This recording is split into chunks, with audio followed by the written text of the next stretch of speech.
স্বপ্ন পূরণের সবচেয়ে বড় শত্রু মানুষ কি বলবে, এই ভয়।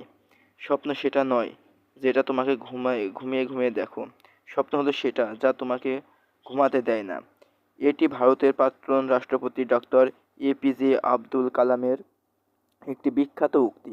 এই কথাটি দ্বারা বোঝানো হয়েছে যে লক্ষ্য বা স্বপ্ন যখন প্রচণ্ড তীব্র হয় তখন তা অর্জনের তাড়না মানুষ রাতে ঘুমাতে না দিয়ে দিনরাত পরিশ্রম করতে অনুপ্রাণিত করে। সত্যিকারের স্বপ্ন আপনাকে কর্মটি করে আরাম আয়েশ ভুলে লক্ষ্য এগিয়ে যাওয়া শক্তি যোগায়।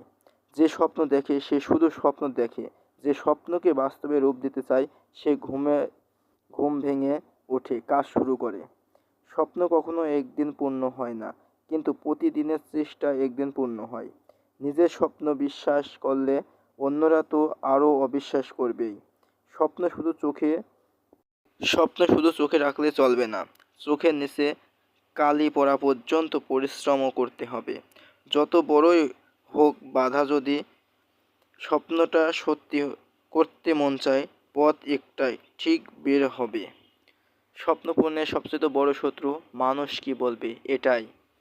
বুদ্ধিমান লোকের 5টি কাজ। যে কোনো কাজ করার আগে ঢোক ঢাল পিটাবে না। 2, শতভাগ কাজ শেষ না হওয়া পর্যন্ত কারোকে জানাবে না। 3, বলবে কম, শিখবে বেশি।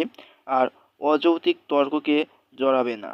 4, দক্ষতার সঙ্গে বন্ধু নির্বাচন করবে। 5, সে তার নিজস্ব গতি আর নিয়ম মেনে চলবে। নাচ গান না দেখে আমাকে সাবস্ক্রাইব করুন, সবসময় কিছু না কিছু শিখতে পারবেন। আপনি যদি ফেসবুক থেকে দেখে থাকেন ভিডিওটি, তাহলে আপনি আমাকে ফলো করুন। ইউটিউব থেকে দেখে থাকলে আমাকে সাবস্ক্রাইব করুন। ধন্যবাদ।